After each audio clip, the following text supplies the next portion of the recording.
You want lesson plans? You asked for it. Once upon a time in the quaint town of Academia, a new middle school assistant principal was placed at our school. One day, trying to impress the school principal, our assistant, Mr. Sternsworth, as we will call him, decided to crack down on the teacher's lesson planning process. Mr. Sternsworth, a stern man with a penchant for punctuality, issued a decree that all teachers must submit their lesson plans, detailed, on the form he provided. That took way longer due to formatting and other demands, and wanted them promptly every Monday at 8 a.m. for the upcoming week.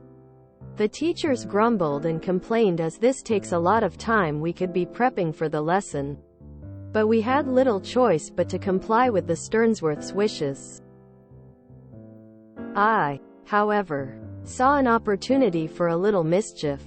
Determined to make a point, I not only submitted the lesson plans diligently every Monday at the specified time but took it a step further. Along with each lesson plan, I attached a friendly email, politely requesting feedback on the plans and any suggestions for improvement. Dear Mr. Sternsworth, I hope this email finds you well. Attached are my lesson plans for the upcoming week. I would greatly appreciate any feedback or suggestions you might have. Thank you for your time. Sincerely, AMLT1983. At first, Mr. Sternsworth was pleased to see such diligence from me. However, as the weeks went by, the inbox of the assistant principal began to overflow with my meticulously detailed lesson plans and polite follow-up emails. It seemed that every lesson plan submission was accompanied by a prompt for feedback. At first, Mr. Sternsworth tried to keep up. He skimmed through a few lesson plans, offering generic feedback like, looks good, or keep it up. But I was persistent. I pushed for more feedback. The flood of emails requesting feedback became overwhelming, and Mr. Sternsworth found himself spending more time responding to me than actually performing his administrative duties. Frustrated and desperate to put an end to the constant barrage of emails, Mr. Sternsworth called me into his office. AMLT1983, he said with a weary sigh. I appreciate your enthusiasm, but I simply don't have the time to provide detailed feedback on every lesson plan. Can't you just submit them without all the extra emails? Quote, smirking, I replied, sorry sir, I'm just a guy who wants to get better. I'm trying to make lesson plans that are really engaging. I really need the feedback. I'd hate to get doc on my end-of-year evaluation for being anything but the best. After a heavy sigh, Mr. Sternsworth said, AMLT1983. If you stop emailing me about them, I won't make you turn any more in. It is obvious you are a good teacher, and I need to focus on other things. That was 12 years ago, and I haven't turned in a lesson plan since. Great malicious compliance. As much as I understand the usefulness of lesson plans, they are a means to an end and not an end of its own. Give them what they want until they decide it's not what they wanted. A person I know went through something similar. New head of department trying to do a power play. She thought they weren't being read. So as a biology teacher, the next one she submitted was Human Reproductive Techniques Practical. Didn't get anything back. She stopped submitting after that. And here I was hoping for you to turn around the I simply don't have the time into nor do. Teachers really have the time to do this busy work. But it worked out all right for you in the end, I guess. When I was in high school, the administration decided to start requiring teachers to submit lesson plans. My French teacher diligently complied each week, submitting a lesson plan entirely in French. Never got a single question about it. Back when I was teaching, I was the epitome of this sort of malicious compliance. A while back, We had an admin that was obsessed with tracking our tier and essay students. They demanded a weekly email with the progress of each student, including the minutes in small group or direct instruction, and well as the specific skill being worked on. This was an increase from once every 45 weeks in a meeting to go over progress for each kid. I had been a programmer and a long-term computer nerd, and I tracked my student data differently from most other teachers. It was not hard for me to write a script to parse my files and generate a PDF page for each student. For each day that we met, we also used curriculum with digital copies for intervention, so we could print it as needed or send it to student devices. And my personal stuff was all PDF. It did not take long for me to write a script that would generate a multi-page PDF for every student. For the week, I decided to include the exact intervention pages with it, so it would be a page with the student information, followed by 23 pages of what we used. And we would meet 23 times a week, so each student would have a 6-12-page file. Most of the file was filler. I also decided that the best way to show progress would be to append each new file to the end of the previous one, so we had a complete record.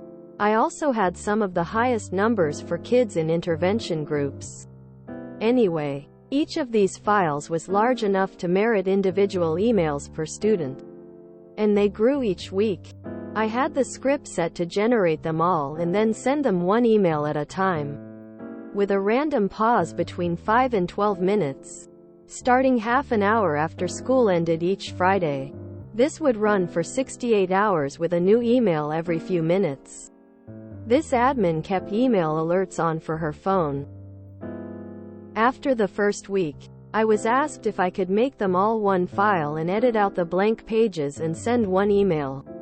I said that this was how I kept my student records, and it wouldn't be practical for me to edit them. And, due to size, I couldn't put them all in one email. The admin was losing her mind with me. If I remember, we didn't last an entire quarter before she told me that she no longer needed weekly emails about my student progress. This same admin got on a kick about all classroom materials must be approved prior to use 1 year. So I took all of my resources and dropped them in a waist-high pile on her floor, telling her that I needed all of them approved immediately, because my intervention needs and plans were fluid and based on what they struggled with in class and groups.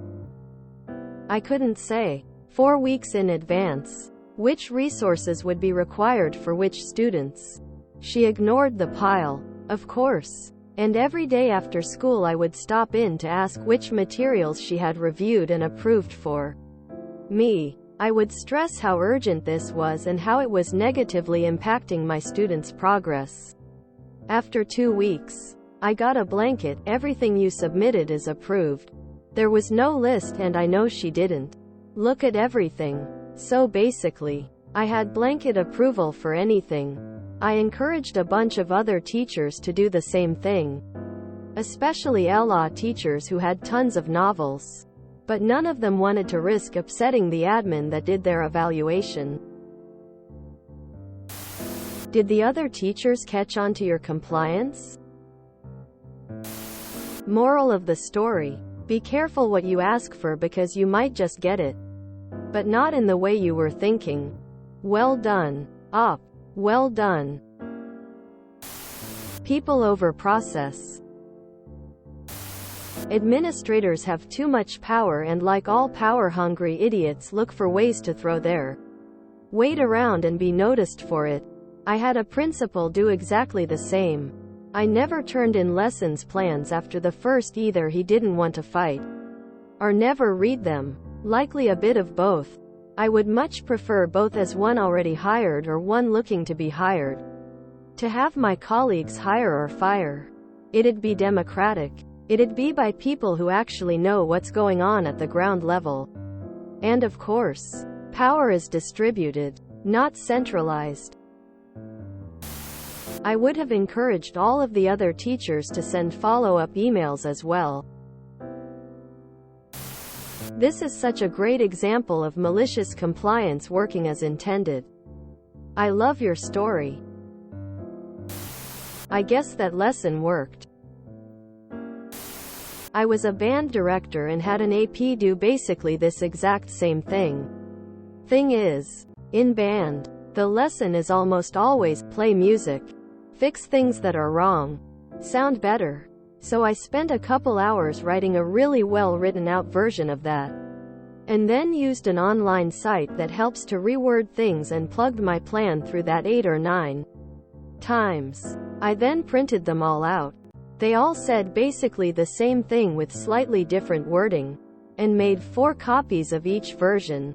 Each week, I'd go to my pile of printed out plans, walked to his mailbox, and dropped it in. I told the rest of my department, and they all followed suit. By the end of the year, we didn't even individually go down there. We had a single folder with every teacher in the department's lesson plans. And we distributed the walking it to the office duty amongst each other. So I literally didn't have to think about it again till my assigned week in March. Genius. Something I would never think of. You played him well! Exclamation mark. The famous author Henry David Thoreau was the teacher, and every year he had to submit some report, including a bunch of details like the square footage of his classroom. So every year he would double it until it became larger than the size of the state probably. But he never got any feedback. His assumption was that no one was reading the reports he was required to submit. I used to work in IT. I was a developer, and did training and support for the stuff I made, which was used by several departments.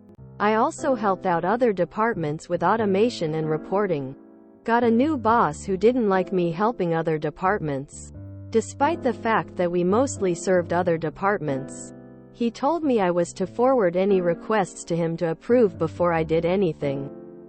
Every time I got a phone call, I would ask them to send me an email instead, which I would forward to him.